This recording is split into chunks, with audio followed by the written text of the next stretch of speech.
about how investors are selling banks and actually buying Bitcoin. This should be the most freaking exciting thing to any of us that we're seeing out there, to see this occurring, because this shows you that there is an alternative. That for some of us, yeah, I have most of my money in banks, for absolutely. But again, am I looking at Bitcoin as a long-term potential to offset risk in the banks, to offset risks of printing of money? Absolutely. And that is why what you're seeing in this latest crisis is why Bitcoin will survive, in my opinion, and will thrive down the line. Now, In this video, financial expert and technical analyst Gareth Soloway shared his insights on the current state of the financial markets, focusing on cryptocurrencies, gold, and bank failures. According to Soloway, there is great potential for an upward trend in the price of gold in the coming years, and he is bullish on the precious metal. Soloway cited technical indicators pointing towards an increase in the value of gold, with the potential for it to surpass key resistance levels and continue to rise in the months ahead. Also, high inflation will be the narrative for the next few years as the Fed's tools prove to be limited. According to Gareth Soloway, inflation is expected to remain around 3%, which may have an impact on the value of gold. As Blackrock said, "I believe inflation is more likely to stay closer to 3.5% or 4% in the next few years." On the upside, the $2,070 level stands as a critical resistance. If this level is pushed, it will likely open big doors of opportunity for gold investors. All eyes now turn to the Federal Reserve policy decision next week in the light of the banking crisis, with markets expecting a 25 basis point rate hike this time around. Before proceeding further in this video, please make sure to click on the subscribe button below to stay updated with our latest content. Gold is ripping higher today. Beautiful move to the upside. And look at this move here. Guess where we're headed, guys? All right. Look at this chart.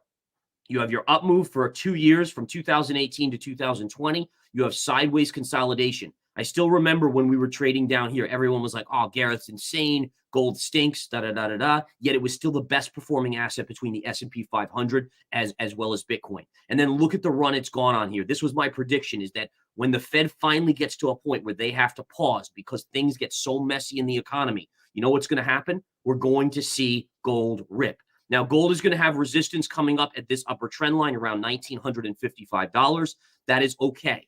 That's normal. It's going to have a pause, a pullback, and then it's going to bust through and break out. And then you know where it's going to go? It's going to go to your double top high right here. All right. By the way, I have to just point this out. This morning, BlackRock's Larry Fink, who is, by the way, one of the most, basically the most respected investors and traders in the world, said exactly what I've been saying for the last year, that inflation, and this is one of the cases for gold, is going to stay elevated for many years to come. He said 3.5%. I've been saying around 3%. I think that's exactly dead on. I'm sticking to that. And you know what? The fact that the Fed is going to have to probably pause or stop hiking, maybe they'll hike 25 basis points next week to keep face. You know, again, the Fed seems, intent, just like when they said transitory and it wasn't, they had to just overreact the other way. But the bottom line is that essentially you're going to have inflation staying elevated, which is then going to be the bull case of long-term for Bitcoin as well as gold. And you know what's crazy? So you're going to have gold resistance at double top, triple top, essentially at 2070. But I want to show you this chart, guys. This is the chart that blew my mind. So essentially, remember this, 2018 to 2020 up, and then sideways to lower for the last 2 to 3 years. We're going to go to the weekly chart. I know some of you guys have seen this before. But if we go back to the 1970s, the last time we had these issues, the last time the U.S. faced inflation that was as high as what it got to, you had the same pattern of performance. Basically 2 to 3 years up, 2 to 3 years sideways down, and then look at the bull run that gold went on from essentially a low of $110 to a high of almost $900. The recent decline in the U.S. dollar's yield, along with a potential shift by the Federal Reserve towards less quantitative tightening, has sparked renewed interest in risk-on assets such as stocks and cryptocurrencies among investors. Bitcoin, in particular, has experienced a surge in value as concerns about the inherent weaknesses of the traditional banking system continue to grow. The cryptocurrency has broken through the significant $25,000 resistance level, but experts warn that it may have reached its peak for the time being, according to charts. Bitcoin's rise in price has been accompanied by a broader uplift in the cryptocurrency market, with the total market capitalization of all cryptocurrencies increasing by over 4% in the past 24 hours to reach $1.17 trillion. According to Soloway, both gold and Bitcoin are expected to benefit from the current stimulus measures and the decline of the dollar in the long run. However, it is likely that there will be a correction in Bitcoin's value when the system deleverages. CPI data just came out. The dollar is getting a pop today. Look at this. Now, why is the dollar getting a pop when inflation's coming down? I mean, riddle me this. The answer is very, very simple. The dollar is getting a pop. It's ignoring the PPI data. Instead, you know what it's doing? It's looking at the craziness in Europe. When people get panicked, when they get so fearful, do you know what they do? They buy US dollars and they also buy gold. All right, that's what people run to. So it has nothing to do in a normal scenario. If the banking mess in Europe wasn't going on, if the banking mess in the US wasn't going on, you know what they would do? They would be probably selling the dollar on the PPI data. But because of this, because of the issues here, people are running to the safety of the dollar. And that also is not a good thing for the US markets. Markets don't like a higher dollar. You know what else doesn't like a higher dollar? Bitcoin. Bitcoin again pulling off yesterday's high. But look at this chart. This is why I use charts in every day. I had a long and verified investing crypto in Bitcoin. You know where we unloaded it? We unloaded it right into this trend line here. Look at how this trend line has caused price to pull back every time. And so again, the thought process here is, well, don't try to reinvent the wheel. Just follow the freaking charts.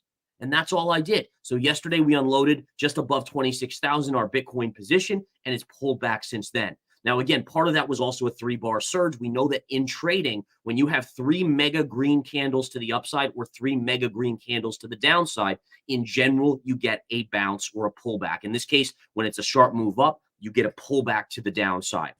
Additionally, Soloway predicts that inflation rates will gradually trend downwards, albeit at a slow pace. This highlights the complex economic landscape that businesses and investors are navigating and underscores the challenges posed by inflation. Soloway also suggests that the Federal Reserve's policies of maintaining low interest rates and allowing inflation to run hot may contribute to an inflationary environment. You just saw the Fed in basically 1 year raise interest rates from essentially 0 to 5%. All right. How does anyone not think that's going to not break the system? Okay. Again, in addition, and this is something I've said for a long time, I've gone nuts on this. I've said that you essentially have a scenario where the market and investors got addicted like a drug addict to their drug dealer. The Fed was always saving the day. They were always coming in and basically, giving us more drugs in terms of quantitative easing and cheap money.